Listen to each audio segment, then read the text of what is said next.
Hi, Victoria Aldridge with Hi. Truffle.com. I'm here with Dr. Belisa Vranich. She's a clinical psychologist, media contributor, author of Breathing with Warriors, fantastic book. And she also has worked pretty extensively with the military, first responders, law enforcement in the areas of PTSD, anxiety, precision, everything under the mental health umbrella. So welcome, thanks for joining us. Thank you. Thank you for having me. And I want to dig in a little bit because you've mentioned your key area of expertise as well is in strengthening lungs and respiratory health. So let's dial that back a bit and first talk about what even constitutes strong lungs. And then secondly, how do we get there? Okay. So it's interesting because people will say strong lungs and they actually think about the organs, lungs being strong, and they can't be strong. They're not muscles. So the first thing to think about is the fact that you drive the whole system with muscles that surround the lungs. So having strong lungs is about having your intercostals and your diaphragm and your core muscles being strong.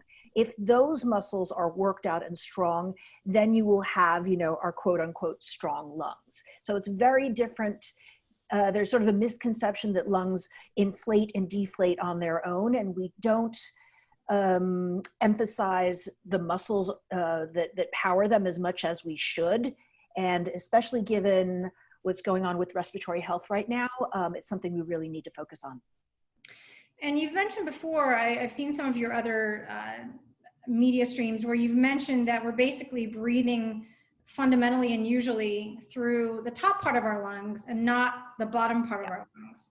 Exactly. So you've gone into the breathing in 6 counts, hold for 2 at the top, and then exhale for 6 counts, hold for 2 at the bottom, which I've actually started practicing more since yesterday. And people refer to this high that they get from your breathing techniques because you also teach a breathing class. And it's no joke. You definitely feel this sense of like, you're like more like a helium balloon, I think, afterward. You just feel like everything has relaxed and is almost jello-like. So I really appreciated that tip. But the question too is, how do we remember to breathe like this? As being a part of our autonomic nervous system, we're not, when we're exercising, we can start to be more conscious of that. But then once we're huffing and puffing, we've lost it, right? Or when we're stressed, we're breathing shallow. And then we have to recenter to get back into calming ourselves down. So how do we make this more of a sustainable practice? So you can't change what you don't measure. So you actually have to get a baseline for yourself. And the baseline is the breathing IQ. It's a functional test of breathing flexibility. It tells you if you're using your primary breathing muscle, which is your diaphragm. It tells you whether you are taking the deepest breath you can. So the most important thing that you can do for your health, given how breathing metrics really have a lot to do with longevity and with your current health, is the first thing you should do is get your breathing IQ. And you can go and have a diaphragm ultrasound and have spirometry done at a hospital. However, your insurance may not cover it. The copay may be too high. You may not want to get near a hospital.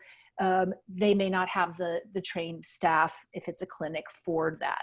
So the best thing you can do is actually take the measurement on yourself, and it gives you information whether your mechanics are good. So just as you see someone to look at your posture, just like you might, if you're a runner, you might have a running coach fix your form of running, just like your trainer at the gym may help you with your squat, your breathing mechanics may not be the best they can be. And in fact, what I've been seeing is terrible breathing mechanics.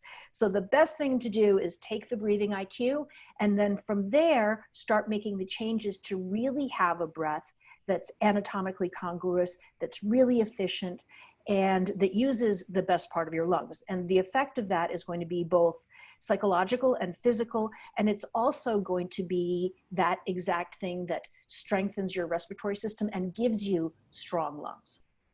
You referenced posture earlier there, and you've mentioned in Breathing for Warriors that, your pelvic floor can be strengthened through breathing, your posture. There's a whole slew of ailments that I think people typically would not correlate to breathing and the impact that breathing can have.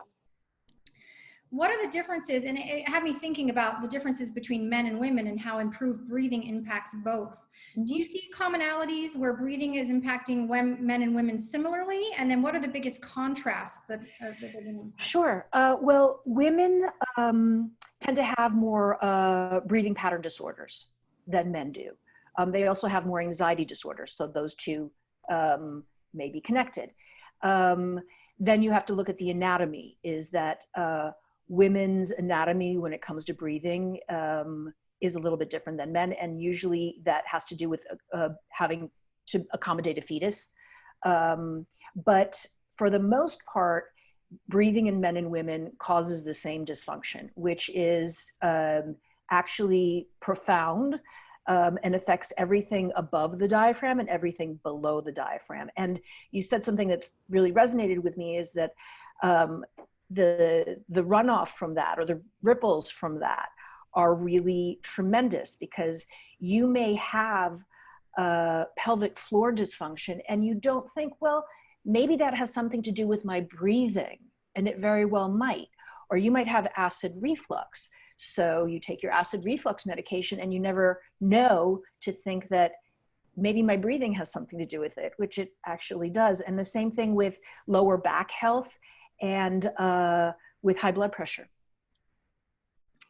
I watched your TED Talk, and it was a great TED Talk. Okay. And not that there are a lot of bad TED Talks, but true. A really good one. And you referenced something that really also struck me, is that we learn from a young age, both from external factors and internal factors, from a young age, that we should breathe improperly, basically. Yeah. Not overtly taught it, but through societal messages, and that we tend to do that. So is there an inflection point when we're younger, at least something that we can think of for our children? And I know you've written a book for kids as well. Yeah. But what's that inflection point that we can help turn around before it becomes worse? So 5.5 is the age that I found that it changes. And at 5.5, you're squarely in school, and school or daycare has changed from going from play to more work. So it means children are sitting a lot. They're starting to wear garments that constrict them. They are starting to be social animals and have friends or not have friends. So that stress is what actually changes the breath from a horizontal, a beautiful, expansive breath, to one that juts up to the top of the body and ends up being a very shallow breath that has to be faster because it's on the top of the body and driven by auxiliary muscles. So if you have children, modeling a belly breath is the best thing you can do, because at 5.5, at 5, it's normal for them. But once you get to 10, that's been 5 years that they've changed the breath. Once you get to 20 and you get farther away from that 5.5, you can remember it, but you do need to make sure as a parent that you practice it. And instead of you're taking a deep thoracically, what you think is a deep breath, and show them this thoracically driven breath, that you actually take a belly breath and show them, and you do it together. Good advice. And lastly, for the breathing that you've mentioned, with the 6 counts inhaling, holding for 2 counts, and the 6 counts exhaling, holding for 2 counts, I've started practicing that starting yesterday, inhaling and then through the nose and exhaling through the mouth. Is that the right way to do it? Or Yes. Okay. And again, I do like breathing patterns and numbers. However, if you're not breathing diaphragmatically, they aren't as efficient as they could be. So although that number is fantastic, you have to watch yourself, because I see a lot of people do that breath, that 4-4-6-2, or box breathing, and they're using auxiliary muscles. So although that pace slows them down for that moment, it doesn't last. And my goal is to change someone's breathing back to an efficient breath that they can continue to do day in, day out. and then feel better and have repercussions on their medical and emotional well-being. So I do love breathing patterns, but again, your diaphragm has to be working first, and then you do the breathing patterns, and you can feel better immediately. And it's not placebo, it's actually that you've changed your nervous system, and you've really calmed your body from the inside out. Well, you've changed many, many people's breathing, and I think you'll continue to do that. And we thank you for joining us. Again, everybody, Breathing for Warriors, check it out. Thanks again. And to everyone else, if you're enjoying this content and want more of it, subscribe at truffle.com. Thank you, Dr. Vranich. Thank you. Thank you.